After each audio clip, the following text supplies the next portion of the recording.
Life is a vehicle that moves on wheels, called as hard work and discipline. But journey is impossible without fuel, called as self-confidence. Hi everyone, welcome back to my YouTube channel Legal World. Myself doctor Seema Goyal. सबसे पहले आप सबको जन्माष्टमी की हार्दिक शुभकामनाएं. जैसा कि आपको पता है कि in the last video I have discussed with the constitution of India, background of the constitution of India. I have started with the new series of constitution part 1. In this series, today I will go with the second chapter on constitution, that is the preamble of the constitution. If we talk about the preamble of the constitution, preamble का मतलब क्या होता है? Preamble is a thing that describes about everything about that act. preamble एक ऐसी चीज है जो आप उस एक्ट के बारे में आपको सब चीज बताएगी. जैसे कि आपने देखा होगा कि जब आप कोई वस्तु लेके आते हैं तो उसके साथ एक मैनुअल अटैच होता है जो उस वस्तु के बारे में सब चीज डिक्लेयर करता है कि ये इस वस्तु का क्या यूज है, इसका मेन ऑब्जेक्टिव क्या है, ये क्यों लेके आए हैं. तो everything about that objective told by manual, उसके मैनुअल के द्वारा बताया जाता है. Similarly for every act and statute, preamble describes about that act. Preamble जो किसी भी जो एक्ट कोई भी स्टैट्यूट होता है उसके बारे में जो सब चीज जो बताता है वो कौन बताता है? प्रियम्बल बताता है. तो यदि हम बात करते हैं preamble of the constitution, preamble of the constitution says that we the people of India having solemnly resolved to constitute India into a sovereign, socialist, secular, democratic republic and to secure to all citizens justice, social, economic and political, liberty of thought, expression, belief, faith and worship and equality of status and of opportunity and to promote among them all fraternity, assuring the dignity of the individual and unity and integrity of the nation. In our Constituent Assembly, this 26th day, November 1949, do hereby adopt, enact and give to ourselves this Constitution. And this is the preamble of the Constitution. If we talk about the origin of the term preamble, that is had been derived from the Latin word preambles, which means to go before introduction.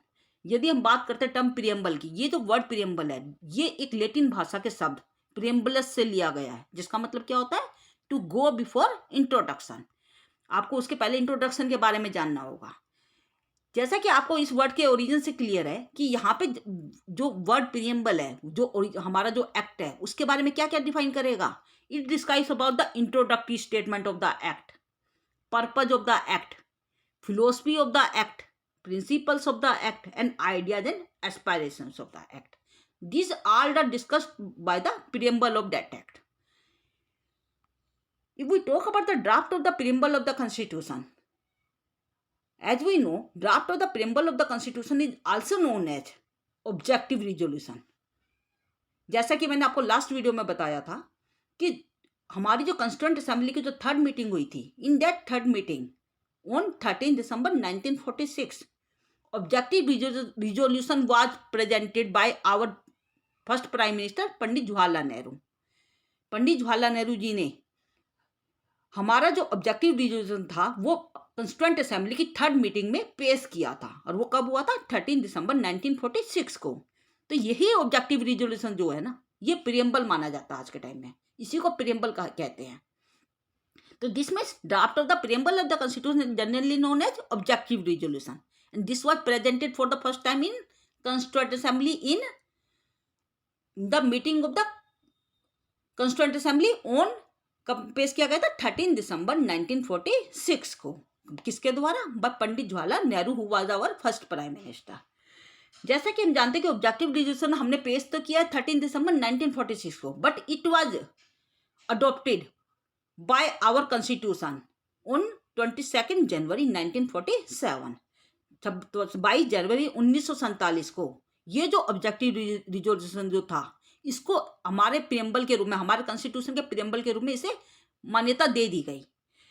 If we talk about the preamble amendment in the preamble of the constitution, that has been amended only once. आज तक ये एक बार amend हुआ है. कब हुआ होता? by 42nd Amendment Act 1976. जैसा कि आपने सुना होगा कि 42nd amendment act, this is also known as mini constitution. Because mostly the provisions of the constitution were amended by this amendment act, इसलिए इसे मिनी कॉन्स्टिट्यूशन के नाम से भी जानते हैं। और इस कॉन्स्टिट्यूशन अमेंडमेंट एक्ट के द्वारा 42nd अमेंडमेंट एक्ट के द्वारा 1976 के अंदर हमारे प्रियम्बल के अंदर 3 नए वर्ड ऐड किए गए थे। वो कौन से 3 नए वर्ड थे? Socialist, secular and integrity. ये 3 नए word by 42nd amendment act के द्वारा हमें इसके अंदर ऐड किए गए थे, ये आपको याद रखना है। If we talk about the our Indian Constitution that has was adopted on 26 January 1949, जैसा कि आपको पता होगा कि हमारा जो इंडियन कॉन्स्टिट्यूशन है इसको अडॉप्ट करने की कौन सी तारीख थी? 26 नवंबर 1949 को। But it came into force, कब फोर्स में आया था? 26 जनवरी 1950 को। आप जानते हैं कि इसके पीछे भी एक रीजन है, क्योंकि 26 नवंबर 1949 को तो हमारा अडॉप्ट हो चुका है, या परंतु इसको हमने कब वो किया है, एग्जिस्टेंस में फोर्स में कब लेके आए हैं? 26 जनवरी 1950 को। This day of 26 January was chosen as Republic Day. There was a reason behind that. इस हर चीज के पीछे एक रीजन था। वो रीजन क्या था कि on the same day 26 जनवरी 1930, 26 जनवरी 1930 को symbolic independence day was celebrated. एक सिंबॉलिक इंडिपेंडेंस डे सेलिब्रेट किया गया था, रिपब्लिक डे सेलिब्रेट किया गया था, जिसकी वजह से ये जो 26 जनवरी की जो तारीख थी, इसको इन्होंने इसी दिन इसको फोर्स में लेके आए थे। तो constitution came into force on 26 January 1950 while it was adopted on 26 नवंबर 1949। इसलिए आपको ये डेट दोनों याद रखनी है। यदि आपसे पूछा जाता है कि इसको अडॉप्ट कब किया गया, तो आप क्या बताएंगे? 26 नवंबर 1949। बट यदि हमसे ये पूछा जाता है कि हमारा कॉन्स्टिट्यूशन फोर्स में कब आया, एग्जिस्टेंस में कब आया, तो आप क्या डेट बताएंगे उसके लिए? 26 जनवरी 1950। If we talk about the different words used in the preamble of the Constitution, आपको पता है कि यहाँ पे जितने भी वर्ड हैं हमारे प्रियम्बल के अंदर, हर एक वर्ड कुछ ना कुछ डिफाइन कर रहा है। तो मैं आपको इसके बारे में बताऊंगी। What does different words in the preamble define? सबसे पहले हम बात करते हैं सोर्स ऑफ द कॉन्स्टिट्यूशन। सबसे पहले ये सोर्स के बारे में बता रहा है कि ये जो प्रियम्बल है ये इसका सोर्स क्या है, मेन सोर्स क्या है। जैसे कि आपने प्रियम्बल के बारे में सुना, we the people of India, यहाँ से शुरू होता है। तो यहाँ पे जो पीपल है, पीपल ऑफ इंडिया, ये जो वर्ड यूज किया गया है, इसका मतलब ये है कि source of the constitution is the people of India. यहाँ पे जो प्रियम्बल का जो मेन सोर्स है, हमारे कॉन्स्टिट्यूशन का जो मेन सोर्स है, वो भारत के लोग ही हैं। क्यों है?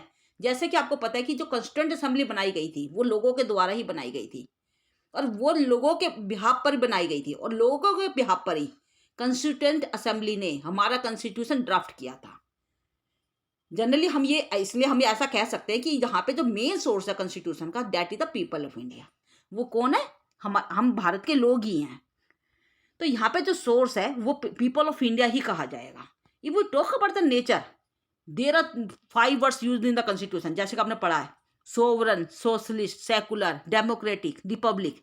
These all 5 words are describing about the nature of the constitution. ये हमारे कॉन्स्टिट्यूशन के नेचर के बारे में बता रहे हैं कि हमारा जो कॉन्स्टिट्यूशन है वो सोवरन है, सोशलिस्ट है, सेकुलर है, डेमोक्रेटिक है, रिपब्लिक है। If we talk about the words justice, liberty, equality and fraternity, these all words are describing about the objectives and purpose of the constitution. ये उसके ऑब्जेक्टिव के बारे में बता रहे हैं कि हमारा जो कॉन्स्टिट्यूशन है उसका मेन ऑब्जेक्टिव क्या है कि जस्टिस ऑब्टेन करना, लिबर्टी, हर व्यक्ति की आज़ादी होना, इक्वलिटी लाना, समानता लाना, फ्रेटर्निटी। तो ये जो वर्ड है, हर जितने भी वर्ड इसके अंदर यूज किए गए ना, they are describing about certain thing. वो कुछ ना कुछ बता रहे हैं आपको। तो इसके बारे में यदि मैं जब बात करूँ, ये जो डिफरेंट वर्ड्स जैसे मैंने अभी आपको बताया कि नेचर बता रहे हैं, कौन कौन से? Sovereign, socialist, secular, democratic, Republic. अब उनको अलग अलग हम समझने की कोशिश करते हैं। सबसे पहले मैंने आपको वर्ड यूज किया सोवरन। सोवरन का मतलब क्या होता है? Sovereign means independent country. Sovereign means प्रभुता संपन्न, जो अपने आप में संपन्न है।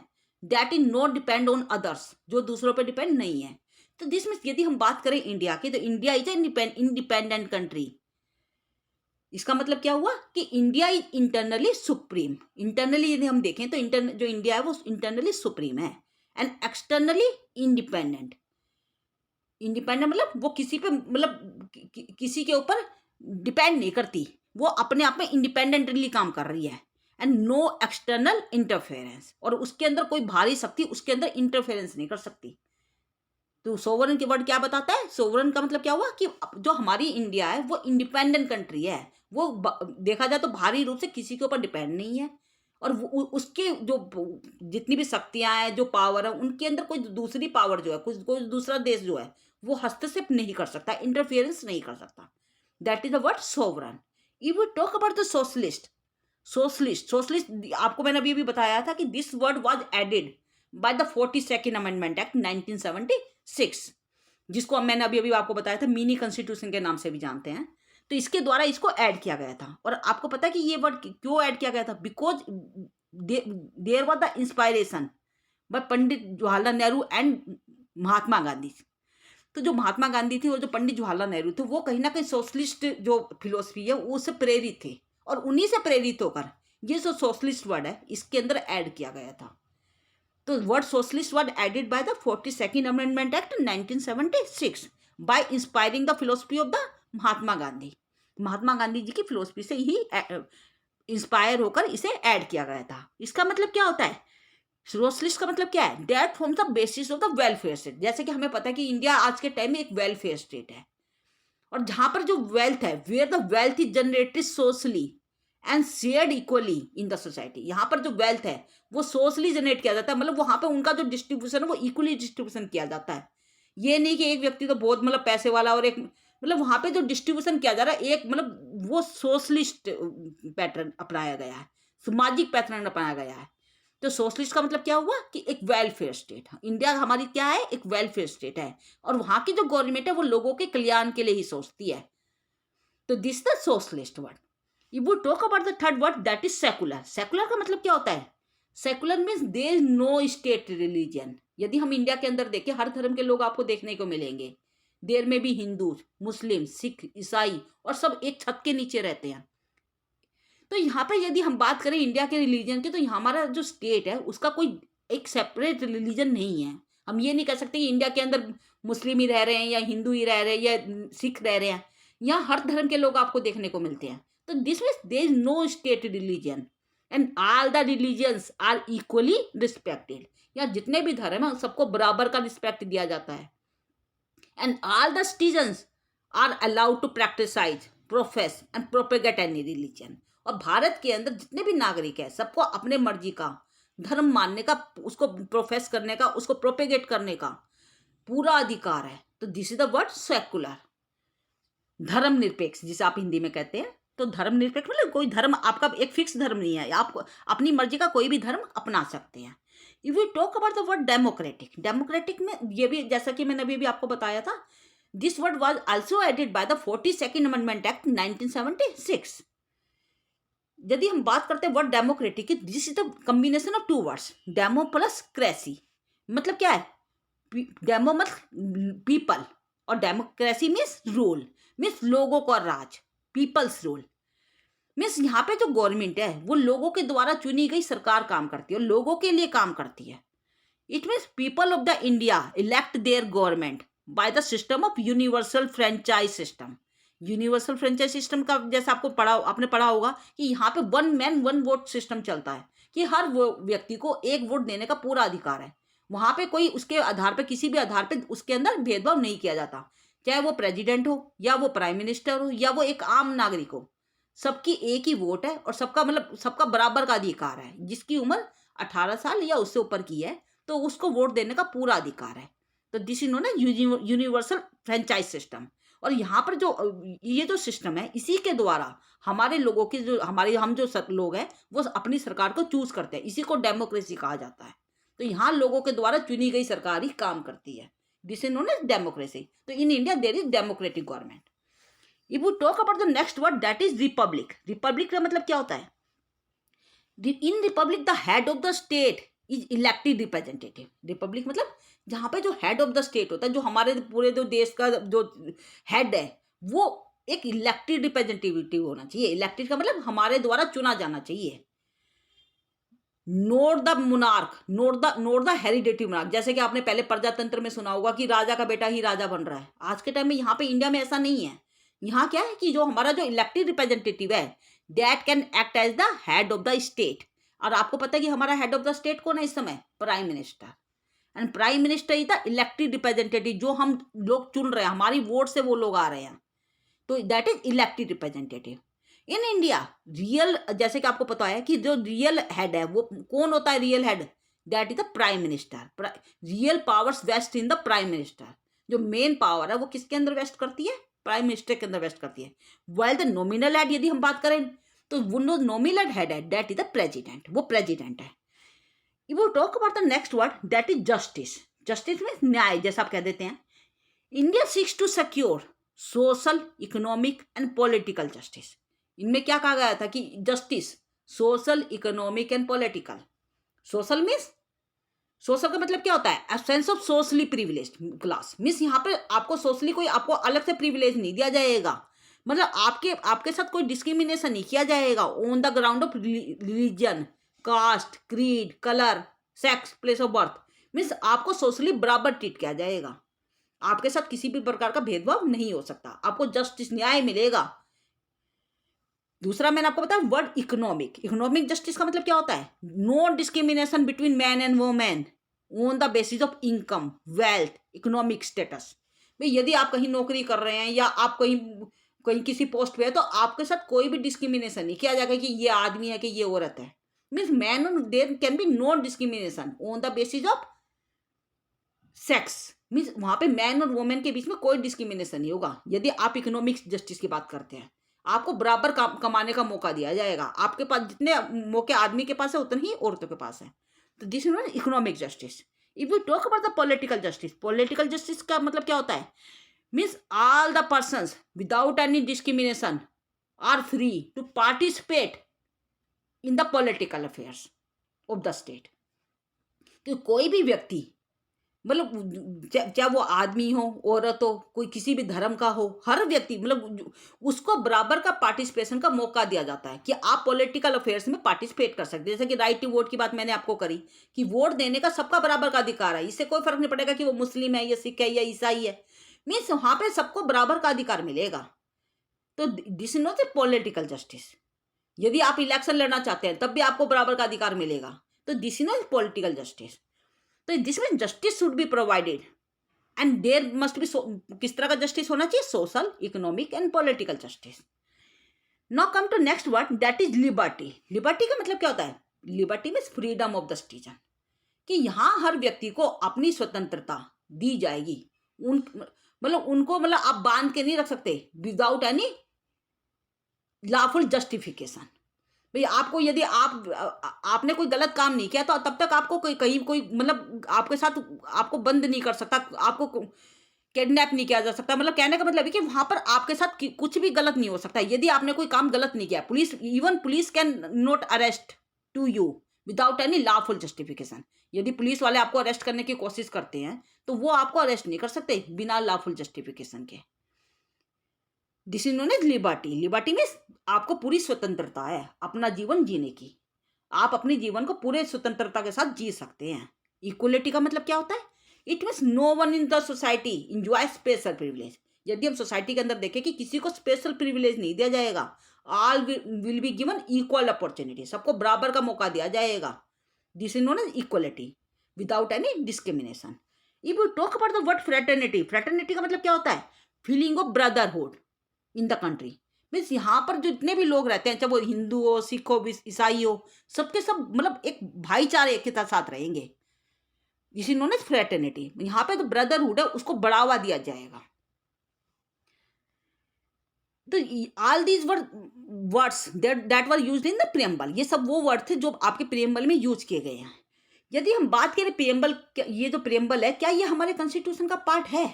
आपको पता है कि यहाँ पर हमारे ऑनरेबल अपेक्स कोर्ट के सामने कई ऐसे वर्डिक्ट्स आए हैं जिनके अंदर यही क्वेश्चन अराइज हुआ है कि क्या whether the preamble is the part of the constitution और नॉट, और इट कैन बी अमेंडेड और नॉट, क्या इसको अमेंड कर सकते हैं? जैसा कि आपको पता है कि आर्टिकल 368 जो है हमारा कॉन्स्टिट्यूशन का, date deals with amendment of the constitution, वो कॉन्स्टिट्यूशन के अमेंडमेंट के साथ डील करता है। तो यहाँ पे कुछ ऐसे केसेज हैं, जैसे यदि मैं आपको एक एग्जांपल के लिए बताती हूँ, री Berubari versus exchange and enclaves का जो केस हुआ था, इस केस के अंदर आर्टिकल ये कहा गया था कि जो आर्टिकल 368 है, under article 368 any part of the constitution can be amended. भी कोई भी कॉन्स्टिट्यूशन का कोई भी पार्ट अमेंड कर सकते हैं, परंतु उन्होंने क्या कह दिया कि preamble is not the part of the constitution. Preamble तो कॉन्स्टिट्यूशन का पार्ट ही नहीं है। जब पार्ट ही नहीं है तो so it can't be amended under article 368। इसी वजह से इसको अमेंड नहीं किया जा सकता। ये किस में कहा गया था? री बराबरी केस में। यदि हम बात करें इसके बाद जो केस हुआ था केशवानंद भारती, जो काफ़ी फेमस केस है, जिसको हम बेसिक स्ट्रक्चर थ्योरी के नाम से भी जानते हैं। In Kesavananda Bharati case, Kesavananda Bharati versus state of Kerala case, it was held by the honorable apex court that like any other parts of the preamble it is also the part of the constitution। भी जैसे आप बाकी पार्ट्स के constitution की बात करते हैं, कि जैसे आप फंडामेंटल राइट्स की बात कर रहे हैं, फंडामेंटल ड्यूटीज की बात कर रहे हैं, डायरेक्टिव प्रिंसिपल्स की बात करते हैं, ये जितने भी पार्ट हैं सारे के सारे जब कॉन्स्टिट्यूशन का पार्ट है, उसी तरह से प्रियम्बल भी कॉन्स्टिट्यूशन का पार्ट है। जब प्रियम्बल कॉन्स्टिट्यूशन का पार्ट है तो इसका मतलब इसको भी अमेंड किया जा सकता है। ये किसमें कहा गया था? केशवानंद भारती केस के अंदर। तो मैं समझती हूँ आप लोगों को समझ में आया होगा।